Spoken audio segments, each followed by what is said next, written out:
எங்களை நடத்தி வரீங்க. அதுக்காக நன்றி ராஜா. இந்நாள் வரைக்கும் ஆண்டவர் இந்த உலகத்துல எவ்வளவு போராட்டங்கள் மத்தியில் ஆண்டவர் கர்த்தர் எங்களையும் எங்கள் குடும்பத்தையும் ஆண்டவர் நீர் பாதுகாத்து வருவதற்காக நன்றி ராஜா.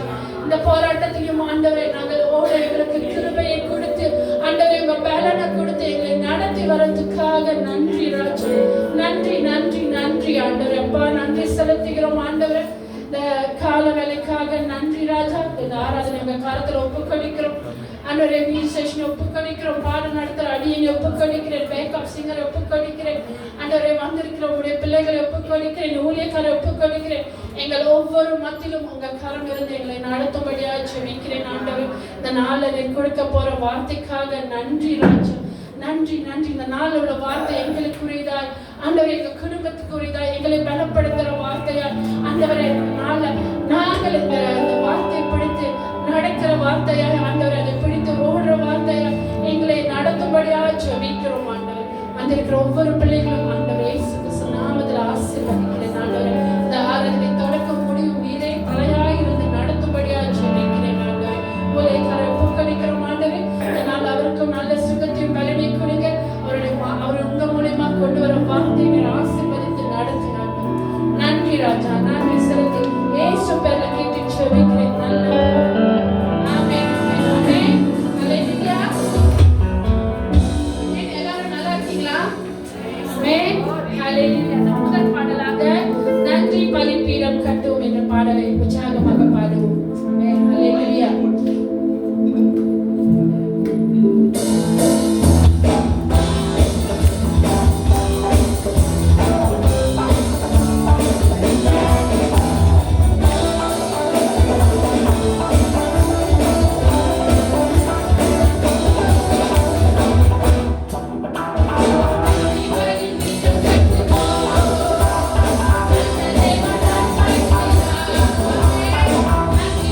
you.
பார்க்கலாம். ஆனா எவ்வளவு பாதுகாத்து நாட்களை கடந்து போக நல்ல சுகத்தையும் பலனை கொடுத்து நம்மளுக்கு வியாதி அதுல இருந்து மீண்டு வர ஆண்டு நமக்கு எவ்வளவு ஒரு நன்மையான காரியங்களை செஞ்சிருக்காரு.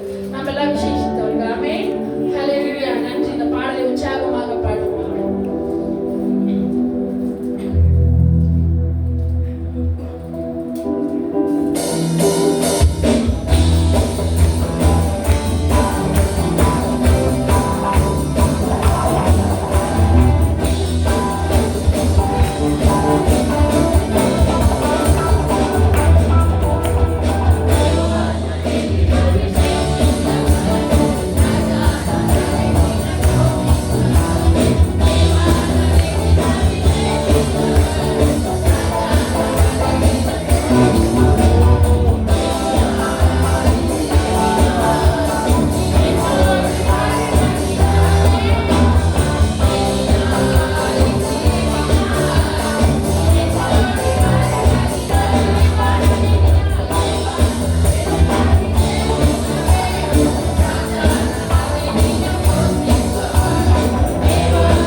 பாட போறோம். ஆண்டவருடைய பிரசன்னம் நம்ம மத்தியில வரணும்.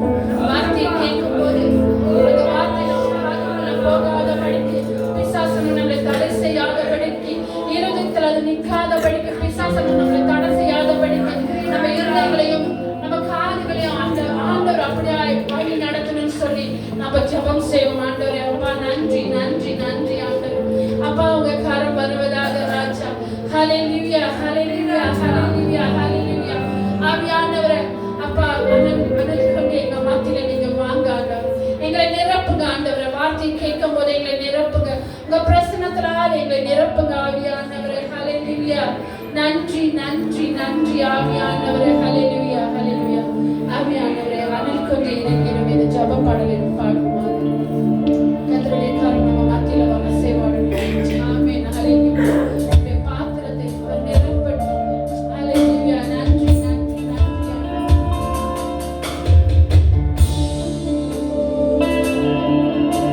ஹல்லேலூயா ஹல்லேலூயா. நன்றி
அவருடைய ஆவியை கொண்டு கட்டுகிறார். அவருடைய பரிசுத்த ஆவியை கொண்டு நம்ம வாழ்க்கையை கட்டுகிறார்.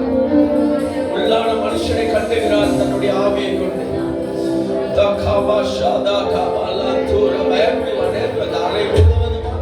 ஒரு ஜெப சத்தம் கேட்கிறது. ஒரு ஜெப சத்தம் கேட்கிறது.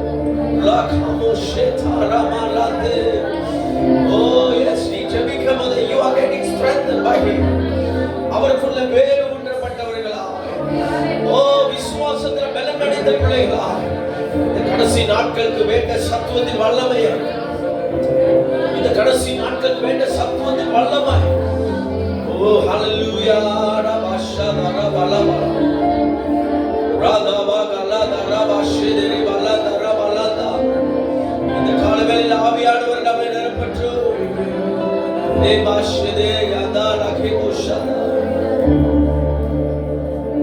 பரிசுத்த தேவன் நீரே, வல்லமை தேவன் நீரே, பரிசுத்த தேவன் நீரே, வல்லமை தேவன் நீரே, என்றென்றும் தொழுதிடுவோம் நாம் இயேசுவின் நாமத்தில். என்றென்றும் தொழுதிடுவோம் நாம்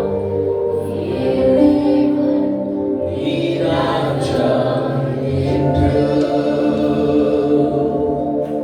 நீர் தேவன் நீராஜா என்று. Yes, it's a prayer.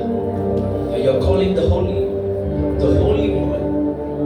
நீங்க தான் பரிசுத்தர். எங்கள் இருதயத்தை ஆளுகை செய்கிறவர், எங்க வாழ்க்கையை நடத்துகிறவர். உம்மை போல ஒரு தேவன் இல்லையே, உம்மை போல ஒரு நல்லவர் இல்லையே. நாங்கள் நம்பியிருக்கும் கண்மலையானவரே, எங்களை ஆளுகை செய்பவரே. ஓ ஹalleluya ரபஷதா ரபபா ரிகபாலா தரமஷதா ரபலா தரபுஷதே. Yes, feel it. அப்படியே ஆவியானவர் இடம் முழுவதுமாய் நிரப்புகிறார்.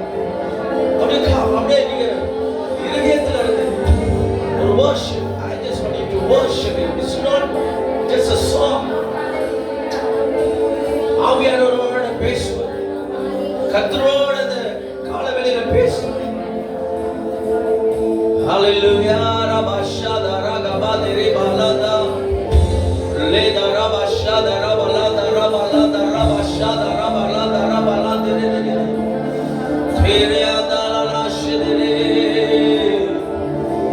நீர் மேலானவர் மேலானவர், மேலான தேவனே, எங்கள் ராஜா நீராளுகை செய்திடுமே.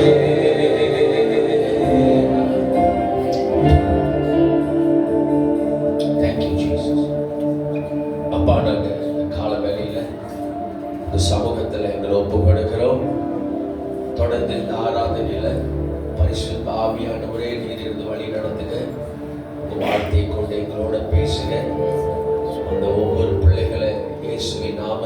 ஆசீர்வதிக்கிறோம். கர்த்தர் இந்த பிள்ளைகளுக்குள்ள நல்ல விசுவாசமும் பலனும் பிறகு கிருபை பாராட்டுங்க.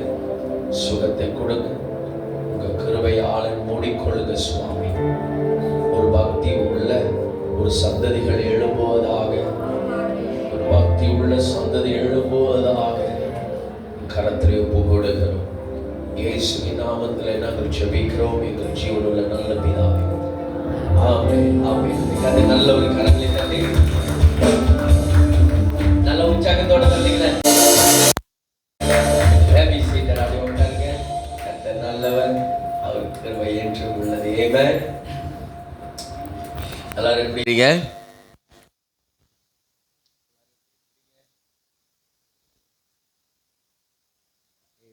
நம்புகிறேன் கர்த்தருடைய கரம் நம்மளை நடத்தி வருகிறது.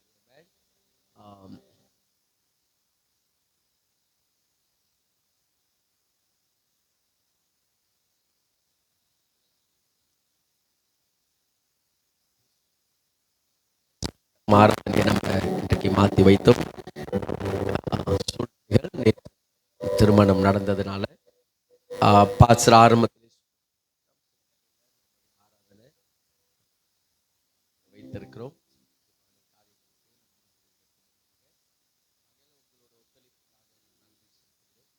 இந்த நாள் வைத்ததுனாலையும் ஒரு சிலர் புதிய முகங்களையும் நான் காண்கிறேன்.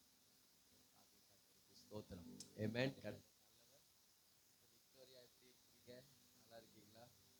ஊர்ல தானே இருக்கிறீங்க? சரி, அல்லேலூயா. ஆமென். அங்க பின்னால ஒரு சிஸ்டரை பார்த்தேன். இங்க அவங்க பக்கத்துல ஒரு பாப்பாவை பார்த்தேன். உள்ள வந்திருந்தாங்க.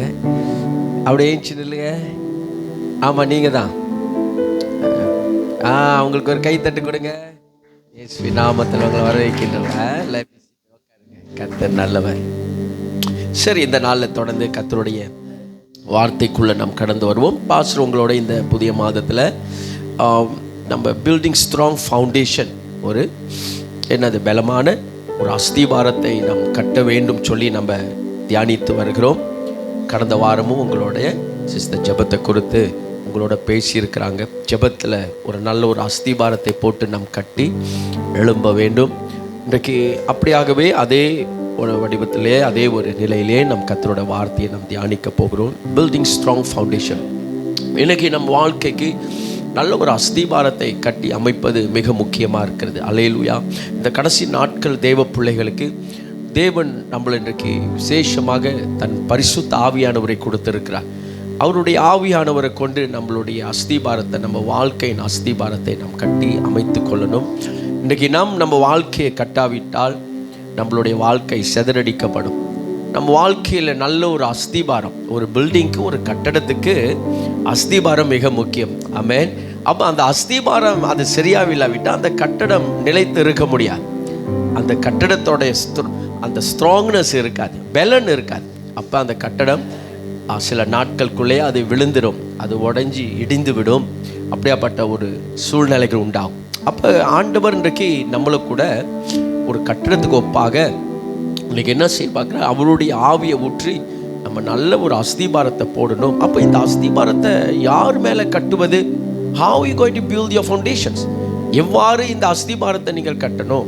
அப்போ இன்றைக்கு ஆண்டவர் வேண்டிய காரியங்களை நம்மளுக்கு போதித்து கொடுத்துருக்கிறார். அவருடைய கிருபையால் இன்னைக்கு பரிசுத்த ஆவியானவர் நம்மளுக்கு கொடுத்துருக்கிறார். அப்போ அந்த ஆவியானவரை கொண்டு நம்ம வாழ்க்கையில் ஒரு நல்ல ஒரு அஸ்திபாரத்தை கட்ட நம்ம கற்றுக்கொண்டோமானால் நிச்சயமாகவே நான் சொல்லுகிறேன், நம்மளுடைய வாழ்க்கை ஒரு சிறப்பானதாக இருக்கும். எப்படியாப்பட்ட புயல்கள், எப்படியாப்பட்ட சூழ்நிலைகளை கடந்து போனாலும் கர்த்தர் என்ன செய்கிறார்? நம்மளுடைய அஸ்திபார நிமித்தமாக நம்ம நிலை நிற்க வைப்பார். Amen. You will stand firm because of the foundations. அப்போ இன்றைக்கு அதை விரும்புகிறார். அப்போ இந்த கிறிஸ்துவ பயணத்துக்குள்ளே நீங்கள் பயணிக்க வளர அதுக்குள்ளே என்னது? அஸ்திபாரத்தை கட்டி கொண்டே தான் வளரும். 20 வருஷம் முன்னுக்கு போட்ட அஸ்திபாரத்தோடு வாழ்வதில்லை. நாம் இப்பொழுது ஒவ்வொரு காலத்துக்கு ஏற்ற, ஒவ்வொரு நேரத்துக்கு ஏற்ற அஸ்திபாரங்களே வார்த்தை மூலியமாக நம்ம அமைத்துக்கொண்டே அதிலிருந்து தான் இன்றைக்கி நம்ம தியானிக்க. உங்களோட நான் கடந்த முதல் வாரத்தில் பேசின மைண்டில் வைக்க 2வது அதிகாரம் 6வது வசனமும் 7வது வசனம் வாசிக்கிறீங்களே. ஆகையால் நீங்கள் கர்த்தராகிய கிறிஸ்து ஆகையால் நீங்கள் கர்த்தராகிய கிறிஸ்து இயேசுவை ஏற்றுக்கொண்டபடியே அவருக்குள் வேர் கொண்டவர்களாகவும் அவர் மேல் கட்டப்பட்டவர்களாகவும் அவருக்குள் நடந்து கொண்டு நீங்கள் போதிக்கப்பட்டபடியே. எப்படியா? நீங்கள் போதிக்கப்பட்டபடியே, நீ உங்களுக்கு போதித்தபடி, நமக்கு கற்றுக் கொடுத்தபடியே விசுவாசத்தில் உறுதிப்பட்டு ஸ்தோத்திரத்தோட அதில் பெருக வேண்டுமா. இந்த வசனத்தை மையமாய் வைத்துக் கொள்ளுங்க. பில்ட் யோர்செல்ஃப். நல்லா அவருக்குள்ள வாழ்வதற்காக வேறு ஊன்றப்பட்டு அவருக்குள்ள நம்மளை வளர்த்து நல்லா ஸ்ட்ராங்காய் கட்டப்பட வேண்டும். நம்மளை பலப்படுத்தி கொள்ளும் நம்மளோட விசுவாசத்தை. இது மிக முக்கியமாக இருக்கு. இந்த அடிப்படையில் வைத்தே நம்ம இன்றைக்கு வசனங்களை தியானிக்கணும். அப்போ பாசருங்க பிரசவம் என்னோட மோட்டிவ் என்னன்னு சொன்னா, உங்களுடைய ஆவிக்குரிய நிலையிலும் பிசிக்கலி யுவர் ஸ்பிரிச்சுவல், ஆவிக்குரிய நிலையிலும் உங்களுடைய பிசிக்கல் என்னது சொல்லலாம், சரீர நிலையோ பிசிக்கலா பொதுவான சூழ்நிலையிலையும் உங்களை நீங்க அஸ்திபாரங்கள் எவ்வாறு நீங்கள் கட்டி அமைத்து கொள்ள வேண்டும். அப்ப உங்களை கட்டி கொண்டு வருவதற்கு நீங்கள் பிரயாசப்பட வேண்டும் என்று நான் விரும்புகிறேன். மத்தேயு 7வது அதிகாரம் 24-27 வசனத்தை மையமாய் வைத்து எனக்கு இந்த பகுதியில் ஒரு 3 விஷயத்தை நான் உங்களோட மைண்டில் வைக்க ஆசைப்படுகிறேன். மத்தேயு 7வது அதிகாரம் 24-20. ஆகையால் நான் சொல்லிய இந்த வார்த்தைகளை கேட்டு இவைகளின்படி செய்கிறவன் எவனோ அவனை கன்மலையின் மேல் தன் வீட்டை கட்டின புத்தியுள்ள மனுஷனுக்கு ஒப்பிடுவேன். பெருமழை சொரிந்து பெருவெள்ளம் வந்து காற்று அடித்து அந்த வீட்டின் மேல் மோதியும் அது விழவில்லை, ஏனென்றால் அது கன்மலையின் மேல் அஸ்திபாரம் போடப்பட்டிருந்தது. நான் சொல்லிய இந்த வார்த்தைகளை கேட்டு இவைகளின்படி செய்யாதிருக்கிறவன் எவனோ அவன் தன் வீட்டை மணலின் மேல் கட்டின புத்தி இல்லாத மனுஷனுக்கு ஒப்பிடுவான். அல்லேலூயா. இப்ப 2 விதமான விஷயத்தை இங்க பார்க்கிறோம். இது பல முறை நீங்க இந்த வசனங்களை தியானிச்சிருப்பீங்க, வாசிச்சிருப்பீங்க, பிரசங்கம் கேட்டிருப்போம். இப்போ மீண்டுமாய் மறுபடியுமாக இந்த மாதத்திலையும் ஒரு புதுப்பித்து மறுபடியும் ரினியூ பண்ணிக்கொள்வோம். இப்போ இங்கே வசனங்களை கவனிப்பீங்களானா, ஒரு மனுஷன் 2 விதமான மனுஷன், ஒன்று புத்தி உள்ளவன், ஒன்று புத்தி இல்லாதவன்.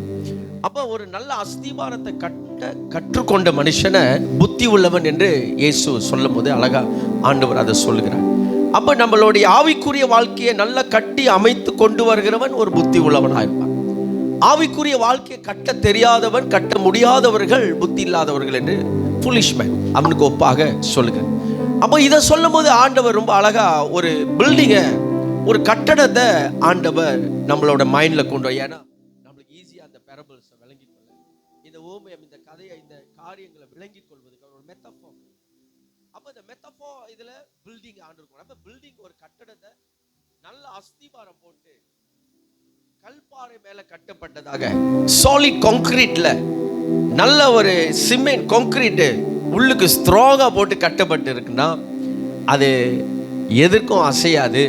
எப்படியாப்பட்ட புயல்கள் வந்தாலும் ஒன்றும் செய்ய முடியாது என்ற விஷயத்தை இங்க நம்ம பார்க்கிறோம். அப்ப ஆண்டவர் சாலிட் கான்கிரீட்ல நல்ல ஒரு கல்மறை மேல கட்டப்பட்டதை ஆண்டவருக்கு என்ன சொல்கிறார்னா, என் வார்த்தையை கேட்டு அதன் பிரகாரம் நடக்கிறவங்க, கர்த்தருடைய வார்த்தையை கேட்டு அதன் பிரகாரம் நடக்கிறவங்க.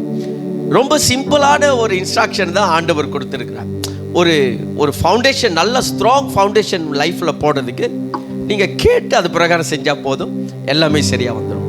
கேட்டு செய்யாதவர்களோ மணல் மேல கட்டப்பட்டவர்களுக்கு ஒப்பா கர்த்தருங்க பேசுகிறார். அப்ப இன்றைக்கு இப்படியாப்பட்ட ஒரு மைண்ட் செட் நமக்குள்ள லைஃப்ல நல்லா தொடர்ந்து நீங்க பில்ட் பண்ணி போகணும்.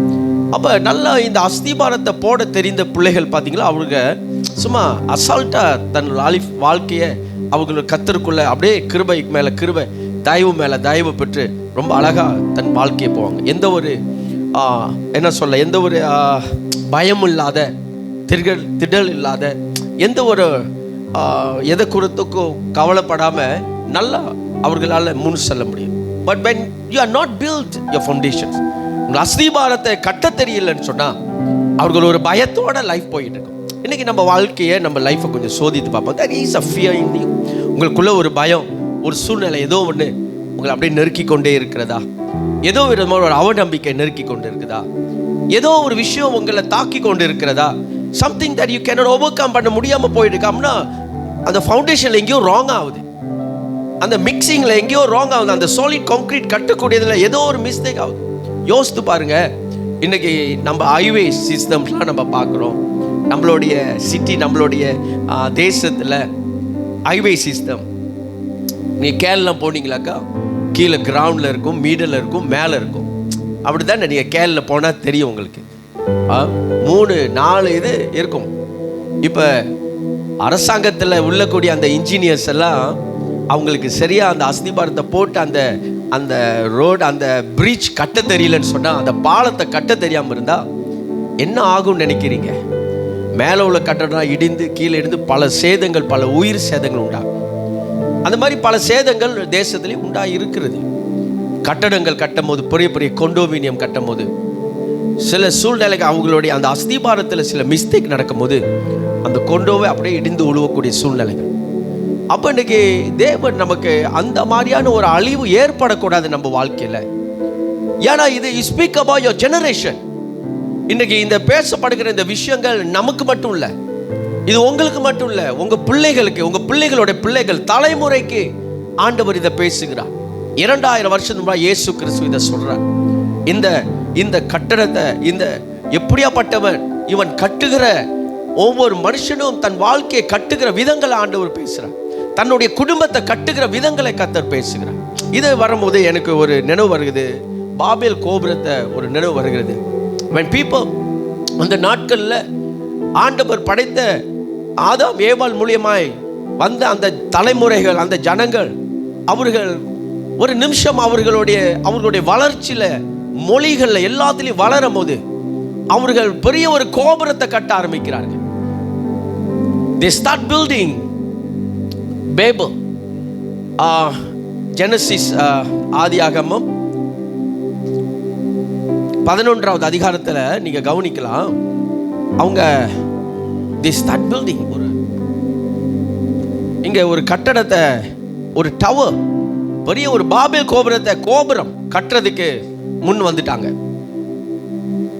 நீங்க 1வது வசனத்தை கவனிச்சீங்கன்னா, ஜெனசிஸ் சாப்டர் 11ல, now the whole world had one language and a common speech.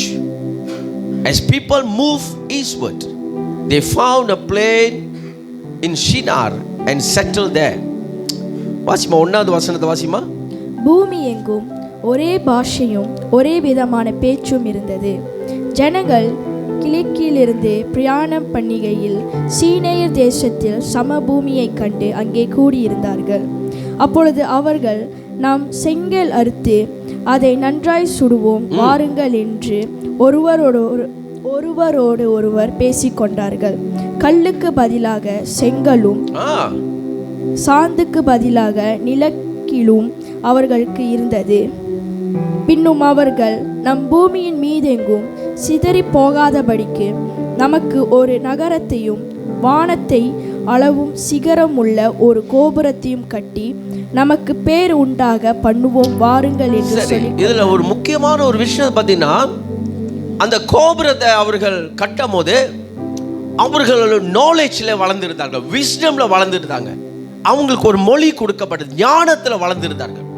அப்ப கட்டுவதற்கு நமக்கு வேண்டிய ஞானம், அறிவு, அதோடைய ஸ்கில்ஸ், திறன், இது எல்லாம் இருந்தா ஒரு விஷயத்தை கட்ட முடியும்.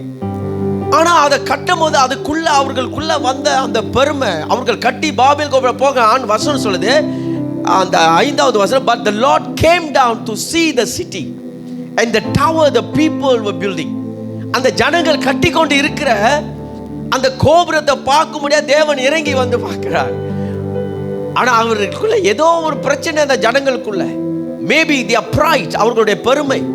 இன்னைக்கு நீங்களும் நானும் கட்டுவதில் பல விதங்கள் இருக்கிறது. நல்ல ஒரு ஸ்ட்ராங்கான கட்டுவதுக்கு அங்க ஆண்டவராக இயேசு கிறிஸ்து மேல கட்டுவதை குறித்து பவுல் சொல்ற, அதை நம்ம பிற்பாடு தியானிக்க போறோம். ஆனா இங்க ஒரு விஷயத்தை நம்ம மேல கட்டுவதுன்னு சொல்லும் போது, நல்ல பலமான ஒரு அஸ்திபாரத்தை கட்டுவதுக்கு நம்மளுக்கு வேண்டிய நாலேஜ், விஸ்டம் இருந்தா நிச்சயமா அதை நம்மளால செய்ய முடியும். ஆனா அதுல கர்த்தர் இருக்கிறாரா, அதுல கர்த்தருடைய ஆவியானவருடைய அசைவு இருக்குதா, அதுல கர்த்தருடைய ஆவியானவர் வழி நடத்துறது இருக்குதா, அதுல ஆண்டவராக இயேசு கிறிஸ்து நம் கட்டுவதில் இருக்கிறாரா, அவர் நம்மளுடைய அஸ்திபாரமா இருக்கிறாரா? நடந்தது என்ன? ஆண்டவர் இறங்கி பார்க்கிறார். அவர்களுக்கு என்று ஒரு கோபுரத்தை கட்டி அங்க வானத்துக்கு போகிறது கட்டும் போது அங்க அவர்களுடைய மொழிகள்ல குழப்பம் உண்டானது.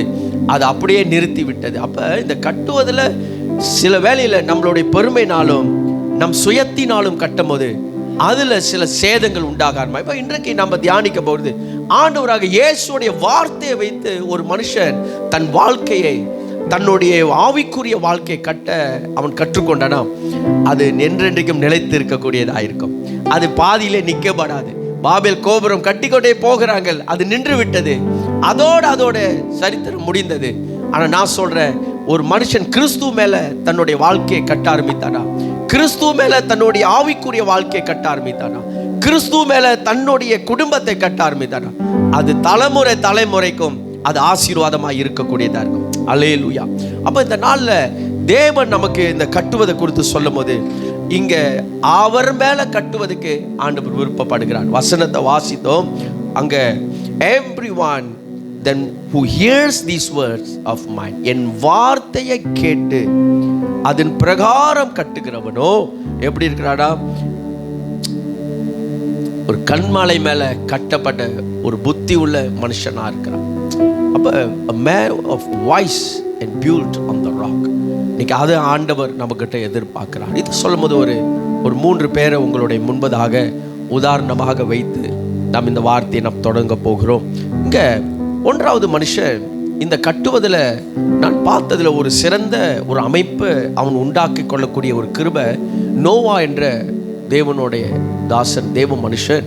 இங்க நம்ம பார்க்கிறோம், நோவா அவன் கட்டும் போது he built on obedience. கீழ்ப்படிதல்ல தன் வாழ்க்கையை கட்டுகிறான், கீழ்ப்படிதல்ல தன் குடும்பத்தை கட்டுகிறான். அப்ப ஒரு மனுஷன் நீ நல்ல ஒரு ஸ்ட்ராங் அஸ்திபாரம் போடுவதற்கு உன் லைஃப்ல இந்த ஒபீடியன்ஸ் ரொம்ப முக்கியமா இருக்கு, கீழ்ப்படிதல். ஒரு மனுஷன் எந்த இடத்துல அவன் கீழ்ப்படிய கற்றுக்கொள்கிறானோ அந்த மனுஷனோட அஸ்திபாரம் ஸ்ட்ராங் ஆகிட்டே இருக்கும், ஒரு பலமா ஆகிட்டே இருக்கும். ஏன்னா கீழ்ப்படிதலுக்குள்ள எல்லா சகல ஆசீர்வாதங்களும் கர்த்தர் வைத்திருக்கிறார். பிலிப்பியர் 2வது அதிகாரத்தில் பார்த்தீங்கன்னா ஆண்டவராக இயேசு கிறிஸ்துவை எல்லா பிதாவுடைய காரியங்களுக்கும் அவர் கீழ்ப்படிந்து தன்னை ஒப்பு கொடுத்து நடந்தார். அவருடைய குணத்துல, வாழ்க்கையில, பயணத்துல, எல்லாத்திலையும் he was obedient to the father. அந்த தகப்பனுக்கு கீழ்ப்படிந்தது பிதாவுடைய வலது பரிசத்துல கர்த்தர் அமர வைத்தார். கீழ்ப்படிதல் உங்களை உயரத்துக்கு, உச்சத்துக்கு கொண்டு போகக்கூடிய கிருபை உள்ளதா இருக்கிறது. நோவாவோட லைஃப்ல அற்புதமான விஷயத்தை தேவன் செய்கிறார். நோவா உடைய நாட்கள்ல தேசத்தை அழியக்கூடிய ஒரு சம்பவம் உண்டாகிறது. கர்த்தர் தேசத்தை நான் அழிக்க போகிறேன், அக்கிரமத்தினால பாவத்தினால முழுகி இருக்கிற இந்த தேசத்தை ஜனங்கள் பெருகிட்டாங்க. ஜனங்கள் பெருகினோட பாவம் மிகுதி ஆயிடுது, மீறுதல் மிகுதி ஆகுது. And God said, I want to destroy because of the sin of the people. அவங்களுடைய wickedness, அவங்களுடைய பாவத்தினால நான் அழிக்க போறேன்னு கர்த்தர் சொல்லுகிறார். அதே ஒரு அழிவு அங்க ஏற்படுற அந்த நாட்கள்ல கர்த்தர் நோவாவோட சஞ்சலிக்கிறார், நோவாவோட பேசுறார். ஜெனசிஸ் 6வது அதிகாரத்துல 8வது வசனத்துல நோவா பார்த்து நீதிமான் என்று கர்த்தர் அழைத்து நோவாவை ஆண்டவர் ஒரு அழைப்பு கொடுக்கிறார். இந்த கீழ்ப்படிதலுக்குள்ள அந்த பேழையை கட்டும்படியாக ஒரு அழைப்பை கொடுத்து நோவாவை அந்த அழைப்புக்குள்ள கொண்டு வருகிறார். நோவாக்குள்ள காணப்பட்ட ஒரு சிறப்பான ஒரு அமைப்பு, கர்த்தர் சொன்ன எல்லாத்துக்கும் கீழ்ப்படிந்து நோவா செயல்பட பார்க்கிறார். ஹல்லேலூயா. அங்க தன் குடும்பத்தோடு சேர்ந்து அந்த பேழையை கட்டுகிறார். ஒரு விஷயத்தை நீங்க கற்றுக்கொள்ள வேண்டும், obedience, கீழ்ப்படிதல். built on கீழ்ப்படிதல், built on obedience. அப்ப நம்மளுடைய வாழ்க்கை கட்டுவதற்கு நம்மளுடைய ஆவிக்குரிய நிலையில, நம்மளுடைய இந்த அனுதின வாழ்க்கையில, நம்மளுடைய சபையோடைய பயணத்துல, நம்மளுடைய கிறிஸ்துவ வாழ்க்கை பயணத்துல கீழ்ப்படிதல்ல நம்ம கட்டணுமா, நிச்சயமா நான் சொல்றேன் பெரிய ஒரு ஆசீர்வாதத்துக்கு கர்த்தர் நம்மளை வைத்திருக்கார். நம்ம மட்டும் இல்ல, நம்ம தலைமுறையை கர்த்தர் ஆசீர்வதிக்க இருக்கிறார். நம்மளுடைய தலைமுறையை கர்த்தருடைய தயவுனால நிரப்புவதற்கு இருக்கிறார். அல்லேலூயா. இங்க வாசிங்க சொன்னா 6வது அதிகாரத்துல 22வது வசனம், ஜெனசிஸ் ஆதியாகமம் 6வது அதிகாரம் 22வது வசனத்தை சொல்லுது, Noah obeyed God exactly as God commanded. ஆமென். வாசிங்கம்மா. நோவா அப்படியே செய்தார். நோவா அப்படியே செய்தார். தேவன் தனக்கு கட்டளையிட்டபடியெல்லாம் தேவன் தமக்கு கட்டளையிட்டபடியெல்லாம் அவன் செய்து முடித்தான். அவன் செய்தான். Whatever God commanded, Noah did. Noah அப்படியே அவன் செய்தான். இப்படியாப்பட்ட ஒரு தேவதாசன், இப்படியாப்பட்ட ஒரு பிள்ளைய ஆண்டவர் எவ்வளவாய் நேசிக்கிறார் தெரியுமா? நோவாவோட தலைமுறையை அப்படியே கர்த்தர் பெருக செய்ய முடியாது. நோவாவை தன் குடும்பத்தோட கர்த்தர் ஆசீர்வதிக்க முடியாது. அதுல இருந்து ஒரு பரிசுத்த சந்ததியை எழும்ப முடியாது. கர்த்தர் நோவா மேல ரொம்ப பிரியமா இருந்தார். Because he was in obedience. சவுலை பார்த்து ஆண்டவர் அழைக்கும் போது சவுல்கிட்ட ஒரு விஷயத்த ரொம்ப ஒரு வார்ன் பண்ணி ஒரு கண்டிப்பாக சொன்னார். வழிகளை காட்டிலும் கீழ்ப்படிதலை. அந்த கீழ்ப்படிதல் அந்த இடத்துல சவுலுக்குள்ள காணப்படாதனால சவுலோடைய சந்ததியே டிலீட் பண்ணப்பட்டது.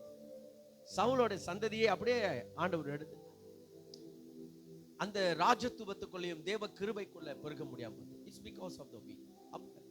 இன்னைக்கு நம்ம வாழ்க்கையில இந்த அஸ்திபாரத்தை கட்டி ஆண்டவருக்குள்ள நல்ல ஒரு உயர்வு, ஆண்டவருக்குள்ள ஒரு கிருபையோட வாழ்வதுக்கு நம் தலைமுறைகள் ஆசீர்வதிக்கப்பட இந்த கீழ்ப்படிதல் மிக முக்கியமா இருக்கு. அப்ப இன்னைக்கு நான் சொல்றேன், to build a strong foundation you need to build on your obedience. நல்ல ஒரு வலுவான பலமான ஒரு அஸ்திபாரத்தை கட்டுவதற்கு நீங்களும் நானும் இன்றைக்கு என்னது கீழ்ப்படிதலை நம்ம முதலாவது கட்ட வேண்டும். அதுதான் ஆரம்பம் படியாக நம்ம வாழ்க்கையில உயர்வுக்கு விசேஷமான ஒன்றாயிருக்கிறது. இப்ப நான் நம்புகிறேன் இன்றைக்கு இவந்தோ ஆண்டவர் அந்த அந்த நாட்கள்ல நம்ம பார்க்கிற நோவான் மூலியமாக ஒரு அழிவு அந்த இடத்துல ஏற்பட்டார். இன்னொரு பக்கம் தேவ சந்ததியை கர்த்தர் எழுப்ப பிரியமா இருக்கிறார். தேவ சந்ததிகளை கர்த்தர் ஆசீர்வதிக்க பிரியமா இருக்கிறார். அந்த இடத்துல பயங்கரமான தண்ணீர் மழை வந்து வெள்ளம் வந்து எல்லா ஜனங்களும் அழித்தது. ஆனா நோவா குடும்பம் காப்பாற்றப்பட்டது. நான் நம்புகிறேன் நோவாவுடைய கீழ்ப்படிதல் நிமித்தமாக கர்த்தர் நோவாவை அன்றைக்கு தன் குடும்பத்தோட அவர் ஆசீர்வதித்தார். நிச்சயமா நோவா பல ஆட்கள் ஜனங்களுக்கு அவர் இந்த செய்தியை சொல்லியிருப்பார், இந்த காரியங்களை அவர் பேசியிருப்பார்.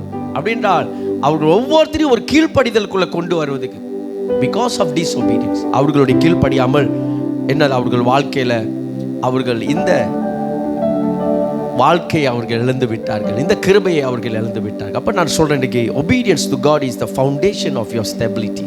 உங்களுடைய அஸ்திபாரம் உங்களுடைய பலனாய் மாறட்டும். இன்றைக்கு இந்த கீழ்ப்படிதல் ஒவ்வொரு மனுஷன் ரொம்ப சிம்பிளா இருக்கும். இன்றைக்கு பாருங்க, கீழ்ப்படிதல் வந்து சாதாரண ஒரு விஷயம்தான். சொல்றதை செய்யறது ரொம்ப கஷ்டமே இல்லை. அதனால ஆண்டவர் சொல்றாரு, என்னுடைய வார்த்தையை கேட்டு அது பிரகாரம் செயல்படணும். அவருடைய சொல்றதை கேட்டு, கர்த்தருடைய சத்தத்தை கேட்டு அது பிரகாரம் செய்யணும். Very simple. ஆனாலும் அதுலயும் பிரச்சனைகள் இருக்கு. சில வேளையில அதை நான் ஏன் செய்யணும், நான் எதற்கு செய்யணும். Very simple. இன்னைக்கு உங்க பிள்ளைகளும் அப்படிதான். நம்ம ஒரு விஷயத்தை சொல்லும் போது, பெற்றோர்கள் சொல்லும் போது, அந்த நான் ஏன் இதை செய்யணும் அப்படின்னு ஒரு கேள்வி வரும். ஜஸ்ட் ஒரே செகண்ட்ல ஒரு டிஸ்ஒபீடியன்ட் அங்க வரும். ஒரே சூழ்நிலையில அந்த அந்த இடத்துல அந்த கீழ்ப்படியாமல் அங்க வரும்போது அவங்க இழந்து போறாங்க ஒரு ஆசீர்வாதத்தை.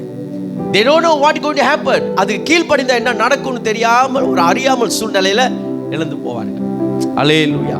அப்ப நீங்க ஆண்டவருடைய பிள்ளைகள் நம்ம மிக கவனமா இருக்கணும். சம்டைம் ஊழியக்காரர் சொல்லும் போது மெய்யாகவே உங்களுக்கெல்லாம் நான் நன்றி சொல்றேன். நான் சொன்னதெல்லாம் நீங்க கேட்குறீங்க, அதனால ஒரு பெரிய ஆசீர்வாதம் உங்களுக்கு இருக்கிறது. அல்லேலூயா. ஆமென். ஆராதனை மாத்தி இன்னைக்கு வைத்த எல்லாரும் வந்துட்டீங்க, ரொம்ப சந்தோஷம். கர்த்தர் உங்களை ஆசீர்வதிப்பா. இதுலயும் ஒரு ஃபுல்னஸ், ஒரு முழுமை. ஆமென். சம்டைம் சொல்றதுல ஒரு தேவ மனுஷன் சொல்றதுல கர்த்தருடைய வார்த்தையை கொண்டு வரவங்க இங்க சொல்லும் போது அதுல தேவனுடைய ஜீவன் அதுல இருக்கிறது. அது பிரகாரம் செய்யும் போது ஒரு பெரிய ஒரு பிளெஸ்ஸிங்கை பார்ப்போம், பெரிய ஒரு ஆசீர்வாதத்தை நீங்கள் அதை பார்க்க முடியும். அது நீங்க மட்டும் இல்ல, I'm speaking to your generation. உங்க தலைமுறைக்கு நான் சொல்றேன். ஆண்டவராக இயேசு கிறிஸ்துவோடைய அர்ப்பணம், அவருடைய கீழ்ப்படிதல் எல்லா பூமியில உள்ள ஜனங்களுக்கும் பெரிய ஒரு கிருபையை கொண்டு வந்துச்சு. பூமியில இருக்க ஜனங்கள் எல்லாம் காப்பாற்றப்பட்டார்கள். ஆமென். அன்னைக்கு மட்டும் ஆண்டவராக இயேசு இந்த பூமிக்கு வராவிட்டா, பிதாவுடைய சித்தத்தை அவர் செய்யாவிட்டா, இன்னைக்கு நம்மள ரட்சிப்பை பெற்றிருக்க மாட்டோம். ஆமென். அப்ப ஒரு பலமான ஒரு அஸ்திபாரம் நீங்கள் கவனிச்சிங்கன்னு சொன்னாக்கா, முதல் விஷயம் ஆண்டவர் அந்த கீழ்ப்படிதல்ல அந்த அஸ்திபாரத்தை வைக்கிறார். ரெண்டாவது காரியம் பார்த்தீங்கன்னா, build on prayer and fervent. ஜெபத்திலையும் உறுதியிலையும் கட்டப்பட வேண்டும். அப்ப ஒரு பலமான ஒரு அஸ்திபாரம் நம்மளுடைய ஜெபத்துல, நம்மளுடைய உறுதியில, ஃபெர்வன்ட் உறுதியில நம் கட்டப்படுவது மிக அவசியம். இதுல ஒரு உதாரணமாக தானியேலை நான் பேசியிருந்தேன். அந்த தானியேலை பத்தி சொல்வதற்கும் நான் ஆசைப்பட்டேன். டேனியல் 6வது அதிகாரத்தில் பேசியிருந்தேன். தானியேலை சிங்க கபில போடுகிற ஒரு சம்பவத்தை அங்க நம்ம பார்ப்போம். அப்ப ராஜா கட்டளை கொடுக்கிறாரு. ராஜா அங்க என்னது, அந்த கட்டளை கொடுத்து அங்க பத்திரத்துல சைன் பண்ணி இந்த சிலையை வணங்காவிட்டால் அவங்களுக்கு சிங்க கபில போடப்படும் எல்லாம் செஞ்சிட்டாங்க. ஆனா இருந்த போதிலும் தானியேலோட லைஃப்ல ஒரு ஸ்பெஷல் கிருபை, ஒரு ஸ்பெஷல் தயவு. தானியேலோடைய அஸ்திபாரத்தை பார்த்தீங்கன்னா தன்னுடைய ஜெபத்தில் அவர் கட்டியிருந்தார். He built on the prayer. இன்னைக்கு நீங்களும் நானும் நல்ல ஸ்ட்ராங் அஸ்திபாரம் போட நான் சொன்னேன், 1வது படி இட்ஸ் ஒபீடியன்ஸ், கீழ்ப்படிதான். அதன் மூலியமா நல்ல ஸ்ட்ராங் அஸ்திபாரம். ஏன்னா நீ கீழ்ப்படிந்து அந்த இன்ஸ்ட்ரக்ஷனை கேட்டு கேட்டு கட்டும் போது ரொம்ப ஸ்ட்ராங்கான ஒரு பில்டிங்கை நீ ஏற்றிடுவேன். உன்னுடைய ஆவிக்குரிய வாழ்க்கை, உன்னோட அனுதின வாழ்க்கை, உன்னுடைய பொருளாதாரம் எல்லாமே அதை சரியாய் நேர்த்தியாக இருக்க கர்த்தர் ஆசீர்வதிப்பார். 2வது, பலவிதமான சவால்கள், பிரச்சனைகள், சூழ்நிலைகள் மத்தியில் கர்த்தர் ஒரு விசேஷமான இன்னொன்று வைத்திருக்கிறார், ஜெபத்தை வைத்திருக்கிறார். பிரேயர். Jesus even pray. இயேசு அதை ஜெபித்தார். ஆண்டவர் நமக்கு சொல்லி கொடுக்கிறார் ஜெபத்தை பற்றி. அப்போ ஒரு ஸ்ட்ராங் ஃபவுண்டேஷன், ஒரு பலமான ஒரு அஸ்திபாரம், ஒரு வலுவான அஸ்திபாரம் ஒரு மனுஷனுக்குள்ள அது நிலையா இருக்கணும்னா இந்த ஜெபம் கட்டப்பட்டு கொண்டே இருக்கணும். தானியேலுக்குள்ள இருந்த ஒரு சிறப்பு தன்மை பார்த்தீங்கன்னா, அனுதினமும் ஜெபிக்கக்கூடிய மனுஷனா இருந்தான். முன்பு செய்தது போலவே அப்படின்னு ஒரு வார்த்தை அதில் வரும். தானியேல் 6வது அதிகாரத்தில் நீங்கள் பார்த்தீங்கன்னா, அது எத்தனாவது வசனம் பாருங்க, 10-11 நினைக்கிறேன். எங்க அதில் பாருங்களேன், இருக்கா? அனுதினமும் செய்து வந்தது போல.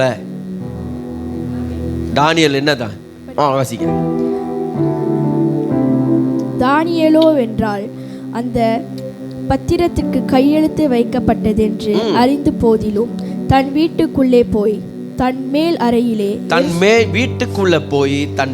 அறையில எருசலேமுக்கு நேராக பழ கனிகள் திறந்திருக்க அங்கே தன் முன் செய்து வந்தபடி, இத கவனிங்க, இந்த வார்த்தை தன் முன் செய்து வந்தபடியே தினமும் 3 வேளையில் தன் தேவனுக்கு முன்பாக முழங்காற்படியிட்டு ஜெபம் பண்ணி ஸ்தோத்திரம் செலுத்தினான். அல்லேலூயா. ஜெபம் பண்ணி ஸ்தோத்திரம் செலுத்தினான். முன்பு செய்தது போல, செய்து வந்தது போல. அப்போ இன்னைக்கு நம்ம லைஃப்ல ஒரு முக்கியமான ஒரு அஸ்திபாரத்தை நீங்களும் நானும் கட்ட விட்டுறக்கூடாது. ஒரு வாரத்துக்கு ஜெபம் பண்ணிட்டு விட்டுறக்கூடாது. ஒரு மாசத்துக்கு ஜெபம் பண்ணிட்டு விட்டுறக்கூடாது. சபையில் உபவாசம் கூட்டம் நடக்கும் போது ஜெபித்துட்டு விட்டு அதோட முடிஞ்சு அந்த ஃபயர். அப்புறம் ஒரு வாரம் கழிச்சு மறுபடியும் சாம்பல் ஆயிரும், மறுபடியும் நெருப்பு போட்டு பற்ற வைக்கணும். அப்படி இல்லை. அனுதினமும் உங்க ப்ரேயர் லைஃப், உன்னுடைய அஸ்திபாரம் நல்ல ஸ்ட்ராங் ஆகிட்டே இருக்குன்னா நீ என்னது, நீ ஜெபத்தை, உறுதியான ஒரு ஜெபத்தை நீ கட்டிக்கிட்டே இருக்கணும். ஆமாம். கடந்த வாரம் உங்களுக்கு ஜெபத்தை பற்றி தான் பேசப்பட்டது. இன்னைக்கு அது ஒரு சின்ன ஒரு மறுபடியும் வலியுறுத்தல். அப்படின்னா ஒரு அத்தியாவசியமான ஒரு விஷயம் ஒரு மனுஷனோட, ஒரு கிறிஸ்தவர்கள் வாழ்க்கையில பிரேயர், ஜெபம். இன்னைக்கு என்று எப்படி நம்மளுடைய தனிப்பட்ட ஜெபம் எப்படி இருக்கு? சபையோடைய ஜெபத்துல நம்ம கூடி வருகிறோம், ஜெபம் பண்றோம். But how about your personal prayer? முந்தி செய்து வந்தது போல தானியேல் என்ன, அவர் தனியா தான் போறாரு, 4 நண்பர்களோட இல்ல, தனியா தான் போய் தன்னுடைய வீட்டில் போயிட்டு என்னது மேல் அறையில ஜெபம் பண்றாரு. பிரேயர், உறுதியான ஒரு ஜெபம். அந்த ஜெபம் தான் அந்த அஸ்திபாரத்தை போட போட போட அது ஸ்ட்ராங் ஆச்சு, சாலிட் கான்கிரீட். இப்ப யாருமே தானியேல் அசைக்க முடியாது. ராஜாவே ஒரு கட்டளை போட்டாரு. அங்க இருக்கக்கூடிய எல்லா அதிகாரிகளும் தானியேலுக்கு விரோதமா தான் வந்துகிட்டு இருக்கிறாங்க. ஏன்னா தானியேல் ஏதாவது பண்ணணும். ஏன்னா கர்த்தர் தானியேல் அந்த ஜெபத்தின் மூலியமா முதல் விஷயம் பார்த்தீங்கன்னா, டேனியேலை அந்த பிரேயர்னால ஆண்டவர் உயர்த்தி மேலே வச்சுட்டாரு, அதிகாரியா, அட்மினிஸ்ட்ரேட்டரா வச்சுட்டாரு. அந்த அதிகாரியோட பொசிஷன்ல உங்களே ஒரு சிலரை கர்த்தர் மேலே கொண்டு வருவார். நீங்க ஜெபத்தை ஒட்டிங்க, மேலேருந்து கீழே விழுந்துருவீங்க. அல்லேலூயா. ஜெபத்தை விடாம பிடித்திருந்தீங்க, அந்த இடத்துல ஆண்டவர் இன்னும் உயரமா தான் கொண்டு போயிட்டு இருப்பாரு, ட்வீன் டவர் மாதிரி. அல்லேலூயா. அதை விட்டுறவே கூடாது. பிரேயர் தான் ரொம்ப எசென்ஷியல், ரொம்ப முக்கியமான ஒரு. ஆமென். நம்மளுடைய வாழ்க்கைக்கு எந்த எதிர்ப்பும் எந்த தீய சக்திகளும் எப்படியாப்பட்ட பில்லி சூனியங்களும் நம்ம நெருங்காதபடி. நீங்க உலகத்துல பலவிதமான ஜெலசி, உலகத்தோடைய ஜெலசி, நம்மளோட வார்த்தையில் சொல்லுவாங்க கண்ணு பட்டுருச்சின்னுவாங்க. கண்ணெல்லாம் ஒன்றும் படாது கடவுளோட பிள்ளைங்களுக்கு. நீங்க ஜெபித்து உங்களுடைய அஸ்திபாரத்தை சரியா கட்டி இருந்தீங்களா எந்த கண்ணும் படாது. எந்த கண்ணு பட்டா அந்த கண்ணை ஆர்டர் குத்திடுவாரு. அல்லேலூயா. கண்ணு பட ஒரு சில ரொம்ப இல்லைங்க. நான் சொல்றேன், நல்ல உறுதியா நீங்க ஜெபம் பண்ணுங்க. தானியலுக்கு இல்லாத பிரச்சனையா அந்த முழு தேசமே தானியலுக்கு விரோதமா வந்தது. முதல் விஷயம், தானியல் அந்த பிரேயர்ல தன்னோட வாழ்க்கையை கட்டினதுனால உயர்வை கொண்டாந்து வச்சாரு. ரெண்டாவது, சவால்கள் பிரச்சனை வரும்போது அந்த ஃபவுண்டேஷன், அந்த ஸ்ட்ராங் ஃபவுண்டேஷன் கட்டி வச்சு அந்த தனி மனுஷனை நின்று மொத்த பேபிலோனையும் அப்படியே அசைச்சாரு. மொத்த பேபிலோனையும் ஆடுது தானியலோட தேவனை பார்த்து. அல்லேலூயா. நீங்க உங்களோட என்னோட நம்ம ஆண்டவரை பார்த்து உலகமே ஒரு பயத்துக்குள்ள இருக்குது. அல்லேலூயா. கர்த்தர் நல்லவர். இங்க நம்ம பார்க்கிறோம், தானியல் அந்த போராட்டங்கள் மத்தியிலையும் அந்த ஜெபங்கள் தானியலை ஒரு ஸ்ட்ராங் அஸ்திபாரம் போட்டதுனால தானியல் ஜெபத்துல உறுதியா நிக்கிறத நம்ம பார்க்கிறோம். பிரியமான தேவர்களே, ஒரு விஷயம், நம்ம ஜெபிக்கிறோம், ஆனா அந்த ஜெபத்துக்கு எவ்வளவு உறுதியா நம்ம சந்தேகம் இல்லாம நிக்கிறோம்.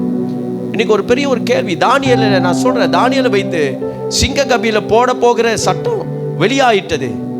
ஆனாலும் அவர் போய் ஜெபம் பண்றாரு, அனுதினமும் செய்தது போல ப்ரே பண்ணிட்டு இருக்காரு. சட்டம் வெளியாயிட்டது, அதனுடைய தண்டனை அனுபவிக்க போறாரு. he know everything. ஆனா இருந்த போதிலும் அவர் சிங்க கபில என்ன போட்டாலும் பரவாயில்ல. அப்ப அவருக்குள்ள ஒரு அசால்ட், அவருக்குள்ள என்னது ஒரு தைரியம், உறுதியான ஒரு தைரியம் தானியலுக்குள்ள. ஏன்னா எதுவும் ஒண்ணு செய்ய முடியாதுன்ற ஒரு தைரியம். நான் சொல்றேன், இன்னைக்கு உங்களுக்கு எனக்கும் அப்படியாப்பட்ட ஒரு தைரியம் வரணும், போல்ட்னஸ். ஏன்னா எதுவும் ஒண்ணு செய்ய முடியாது, சட்டத்திட்டங்கள் என்ன ஒண்ணு செய்ய முடியாது. அல்லேலூயா. என்ன எந்த அசுத்த கிரியைகளை ஒண்ணு செய்ய முடியாது. எனக்கு விரோதமாய் அவர்கள் ஆயுதங்கள் வாய்க்காம போகும். தைரியம் வரணும் உங்களுக்கு. எனக்கு sometimes we pray, இங்க ஜெபிப்போம் உற்சாகமா பயங்கரமா கட்டி இயேசுவின் நாமத்துல கட்டி பயங்கரமா ஜெபம் பண்ணுவோம். அப்படி இந்த வாசலோட வெளிய பண்ண மறுபடியும் அதை போட்டு யோசி, மறுபடியும் கன்ஃபியூஸ் ஆகி குழப்பி மறுபடியும் பல அழுத்தத்துக்குள்ள போ. நம்ம ரொம்ப ஈஸியா சின்னத்தை சொல்லிடுவோம், இது கஷ்டமான காரியம், ஆனா நீங்க மேல் கொண்டு வரணும். தானியல் அதை மேல் கொண்டு தான் எத்தனை ராத்திரி தூங்காம இருந்தாரோ தெரியல மனுஷன். பல போராட்டங்கள் கடந்து போயிருப்பார். ஆனாலும் இங்க நான் ஒரு விஷயம், மரணமே வந்தாலும் தானியல் அங்க என்னது கர்த்தருக்காக நிக்கிற ஒரு மனுஷனா வெளிப்பாடு. நீங்க நம்ம லைஃப்லயும் அப்படிதான். நீங்க ஜெபிக்கும் போது உங்களுக்குள்ள உறுதி உண்டாகும். அப்போ ஒரு ஸ்ட்ராங் ஃபவுண்டேஷன் போட்டுட்டான ஒரு மனுஷன் ஜெபத்துல அவனுக்குள்ள ஒரு உறுதி வந்துடும். கர்த்தர் செய்து கொடுப்பார், கர்த்தர் எனக்கு அதை நிச்சயமாய் நிறைவேற்றி கொடுப்பார். நீங்க உங்க வாழ்க்கையிலையும் அப்படிதான். இன்னைக்கு ஒரு சந்தேகத்தோட ஜெபிக்கிறோம் பாஸ்டர், ஆனா இன்னமும் அந்த என்னது ஒரு திருப்தி இல்லை, இன்னமும் ஏதோ ஒண்ணு பலவீனமாகவே இருக்குது, ஒரு சந்தேகமாக இருக்கு, ஒரு டவுட்னஸ் இருந்துகிட்டே இருக்குது. நான் சொல்றேன், அந்த டவுட்னஸ் உங்க பிளெஸிங்கை தடை செஞ்சிடும். உங்களோட பிரேயரை வீக் ஆக்குறதே டவுட்னஸ் தான். ஒரு மனுஷன் விசுவாசம் இல்லாத தேவனை பிரியப்படுத்த முடியாது. You cannot please God. அப்போ நீங்கள் தேவனை பிரியப்படுத்துவதற்கு உங்களுக்கு விசுவாசம் தேவைன்னா, உங்களுடைய ஜெபத்துல சந்தேகம் வந்துச்சுன்னா அந்த விசுவாசம் உடைந்து போய்விடும், கர்த்தர் கிரியை செய்ய முடியாத போய்விடும். ஏன்னா அவிசுவாசம் ஆண்டவருக்கு எப்பொழுதுமே ஒரு தடையாய் மாறிவிடும். அன்பிலீஃப். இஸ்ரவேல் ஜனங்கள் சுகந்தரித்துக் கொள்ள முடியாத ஒரு சூழ்நிலை ஏற்பட்டது, அன்பிலீஃப். அவங்க போக முடியாத ஒரு தடை ஏற்பட்டது, அவங்களுடைய அவநம்பிக்கை. பிரியமான தேவர்கள், இன்றைக்கு இப்படியாப்பட்ட ஒரு அவநம்பிக்கை உங்களுக்குள்ள வருமானால் அந்த அவநம்பிக்கை எடுத்து போடும். சிங்க கபில போட்டு ஆண்டவர் அங்க அற்புதமாக என்ன செய்கிறார், ஜெபத்துல உறுதியாய் நின்ற அந்த மனுஷனுக்கு ஆண்டவர் யுத்தம் செய்கிறார். தன்னுடைய தூதர்களை அனுப்பி கிரியைகள் செய்கிறார். சிங்க வாய்கள் கட்டப்படுகிறது. அந்த சிங்கத்தோட ஆக்ஷனை பார்த்தீங்கன்னா பயங்கரமான ஆக்ஷன். தானியலை வெளியாக்கிட்டு தானியல் மேல புகார் கொடுத்தவங்களை தூக்கி உள்ள போட்டோன்னே எலும்பெல்லாம் உடைச்சி பயங்கரமான என்னது அழிவு, அங்க டிஸ்ட்ராக்ஷன், அழிவை அந்த சிங்கங்கள் உண்டாக்குது. உங்களுக்கு எனக்கும் விரோதமாய் வருகிற ஆயுதங்கள் உங்களுக்கு எனக்கு விரோதமாய் ஆயுதங்களை ஆண்டவர் ஒன்று இல்லாமல் ஆக்கி போடுவார். ஆனால் உங்கள் மேலே ஜெலசி புகார் கொடுக்கிறவர்களை கர்த்தர் ஒன்று இல்லாமல் ஆக்கி விடுவார். அந்த விசுவாசம் எப்பொழுதும் நமக்குள்ள வரணும். அப்படின்றைக்கு a life built on a prayer cannot be shaken. அப்போ ஜெபத்தினால கட்டப்படுகிற இந்த வாழ்க்கை அசைக்கப்படாது. எப்படியாப்பட்ட உபத்திரங்கள் வந்தாலும், பெர்சிக்யூஷன் உபத்திரம் வந்தாலும், பிரச்சனை வந்தாலும், நீங்கள் ஒருக்கா நம்மளுக்கு எந்த ஒரு பிரச்சனையும் இல்லையே, நான் நல்லா தானே போயிட்டு இருக்கேன் அப்படின்னா, அப்படி வந்தால் இதை கடைப்பிடிங்க. அல்லேலூயா. நல்ல ஒரு அஸ்திபாரத்தை கற்றுக்கொள்ளும். கடைசியாக அப்போஸ்தலர் பவுல் அவர் ரொம்ப இன்னொரு விசேஷமான ஒரு விஷயத்தை சொல்கிறாரு. பழைய ஏற்பாட்டில் நோவா பார்க்குறோம், தன்னுடைய அஸ்திபாரத்தை கீழ்ப்படிதலில் கட்டினார். தன்னுடைய வாழ்க்கையுடைய அடுத்த கட்டத்துக்கு போக கீழ்ப்படிதல்னால தன் அஸ்திபாரத்தை கட்டி பலப்படுத்தினார். அடுத்த மனுஷன் தானியேல் தன் ஜெபத்தில உறுதியாக இருந்து தன்னுடைய என்னது அஸ்திபாரத்தை கட்டினார். ஆனால் அப்போஸ்தலர் இன்னும் வித்தியாசமாக எல்லாத்துக்கும் மேலே எல்லாத்துக்கும் கொடுக்கப்பட்ட அற்புதமான தேவகுமாரன் மேலே தன்னுடைய அஸ்திபாரத்தை அவர் கட்டுகிறார். இந்த உலகத்துக்கு ஒளியாய் கொடுக்கப்பட்ட இயேசு கிறிஸ்து மேலே தன்னுடைய அஸ்திபாரத்தை கட்டுகிறார். பிரியமான தேவப்பிள்ளைகள், இன்றைக்கு நான் உங்களுக்கு சொல்லுகிறேன், உங்கள் வாழ்க்கையை கிறிஸ்து மேலே வைத்து கட்டுங்க. கிறிஸ்துவே கண்மலையாக இருக்கிறார். வேதம் சொல்லுகிறது, ஆண்டவராக இயேசு கிறிஸ்து தான் அந்த கண்மலை என்று கொரிந்தியர்ல எழுதுகிறார். ரொம்ப அழகா அப்போஸ்தலர் பவுல் எழுதுகிறார். கொரிந்தியர் நிருபத்தில் எழுதும் போது அந்த கிறிஸ்துவே கண்மலையாக இருக்கிறார். அந்த கிறிஸ்து மூலியமாக ஜீவ ஊற்று வருகிறது. கிறிஸ்து மூலியமாக ஜீவன் உண்டாகிறது. கிறிஸ்து தான் அடுத்த நிலைக்கு நம்மளை கொண்டு போகிறவர் என்று ரொம்ப அழகாக அவர் இங்கே சொல்லி எழுதுகிறதை நம்ம பார்க்கலாம். அப்போ இன்றைக்கு ஆண்டவராக இயேசு கிறிஸ்து மேலே நம் கட்டப்படும் போது, நம்ம வாழ்க்கை கட்டப்படும் போது, அவர் எல்லாத்தையும் மேற்கொண்டு ஜெயம் கொண்டு நம்மளை நடத்துகிறவராக இருக்கார். யோவான் 16வது அதிகாரத்தில் 33வது வசனம் எல்லாரும் தெரிந்த ஒரு வசனம். I have told you these things so that in me you may have peace. In this world you will have trouble, but take heart, I have overcome the world. உலகத்தை ஜெயம் கொண்ட கிறிஸ்து மேல உங்களுடைய அஸ்திபாரத்தை கட்டுங்க. பிரியமான தேவப்பிள்ளைகளே, பவுல் இதை எழுதும் போது நான் நம்புகிறேன், 1 கொரிந்தியர் 3:11 3வது அதிகாரத்துக்கு மேல நீங்கள் வாசிக்க வேண்டாம். நான் சொல்றேன், பலவிதமான உபத்திரங்கள் பிரச்சனைகள் அப்போஸ்தலர் கடந்து போகும்போது அவர் அடிக்கப்பட்டார், உடைக்கப்பட்டார், நிர்வாணமாக்கப்பட்டார், பல சூழ்நிலைகளை சந்தித்தார். 2 கொரிந்தியர் 11 தன்னுடைய சாட்சிகளை அவர் பகிர்ந்து கொள்கிறார். கிறிஸ்து மேல அஸ்திபாரத்தை கட்டப்பட்டதினால ஒன்றும் அவரை அசைக்கப்பட முடியவில்லை. நம்ம வாழ்க்கையில கூட பலவிதமான புயல்கள், பலவிதமான அழுத்தங்கள், பிரச்சனைகள் வரலாம் நம்மளோட மைண்டில், நம்ம வாழ்க்கையில். பட் இன்றைக்கு கர்த்தராகிய இயேசு கிறிஸ்து மேலே கட்டப்பட்ட நம்மளுடைய அஸ்திபாரம் அது அசைக்கப்படுவதில்லை. அவரே நமக்காய் யுத்தம் செய்கிறவராயிருந்து நம்மளை நடத்துகிறவராயிருப்பார். எல்லா சூழ்நிலையும் உங்களை பலப்படுத்தி நடத்துவார். ஏன்னா ஆண்டவருக்குள்ள ஜீவன் இருக்கிறது. இந்த ஆண்டவராக இயேசு மேலே கட்டப்படும் போது அவர் எப்படி தெரியுமா கட்டுகிறார்? தன்னுடைய பரிசுத்த ஆவியானவர் கொடுத்து நம்மளை அவர் கட்டி மேலே கொண்டு வரார். நம்ம வாழ்க்கையை கட்ட ஆரம்பிக்கிறார். தன்னுடைய ஆவியானோட பலத்தை கொடுத்து நம்மளை கட்ட ஆரம்பிக்கிறார். இந்த கால வேளையில் பரிசுத்த ஆவியானவர் நம்மளை தொடர்ந்து பலப்படுத்தி நடத்துவாராக. கர்த்தர் நல்ல ஒரு ஸ்ட்ராங் ஃபவுண்டேஷன், பலமான ஒரு அஸ்திபாரத்தை நம்ம வாழ்க்கையில் போடுவதற்கு கர்த்தர் நடத்தட்டும். இந்த கடைசி நாட்களில், உபத்திரம் நிறைந்த நாட்களில், பல சூழ்நிலைகள் நிறைந்த நாட்களில், பலவிதமான சவால்கள் நிறைந்த இந்த நாட்களில் தேவ பிள்ளைகளை நாம் ஆண்டவராக இயேசு கிறிஸ்து மேலே நம்மளுடைய அஸ்திபாரத்தை கட்டுவோம். உங்கள் வாழ்க்கையை கீழ்ப்படிந்து ஜெபத்திலையும் கிறிஸ்து மேலே உங்களுடைய அஸ்திபாரத்தை கட்டுங்க. உங்கள் வாழ்க்கை இன்னும் கர்த்தர் செம்மையாய் மாற்றி அற்புதமாய் உங்களை நடத்த போகிறார். அப்படியே கண்களை மூடி நாம் ஜெபித்து ஆராதனை ஒப்பு கொடுப்போமாக. ஹல்லேலூயா. Thank you Lord. Thank you Jesus. உங்கள் கிருபைக்காக நன்றி, உங்கள் தயவுக்காய் நன்றி செலுத்துகிறோம் ஆண்டவரே.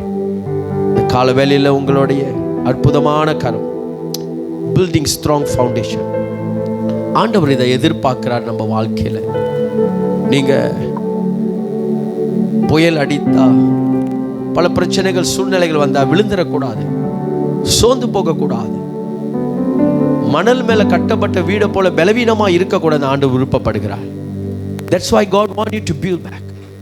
கர்த்தர் உங்க வாழ்க்கையை கட்டி அவருடைய கண்மாலை மேல கட்ட அழைக்கிறார். God call you to build on the rock.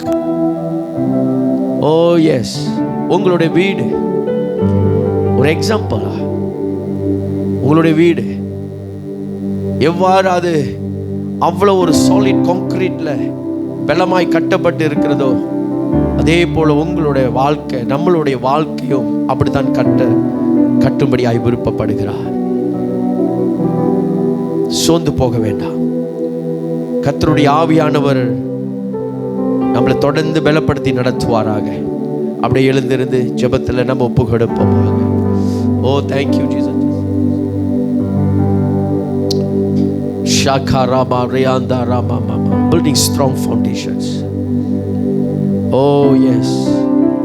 இயேசு கிறிஸ்து மேல உங்கள் வாழ்க்கையை கட்டுங்க. இன்றைக்கு வந்த ஒவ்வொரு பிள்ளைகளையும் தேவ கிருபையால உங்களை நிரப்பி நடத்தட்டும். ஓ எஸ், கிருபை உள்ளவர். நம்ம ஆராதனை சில நிமிஷத்தில் முடிக்க போகிறோம். But I want you to pray and ask God for the new grace. புது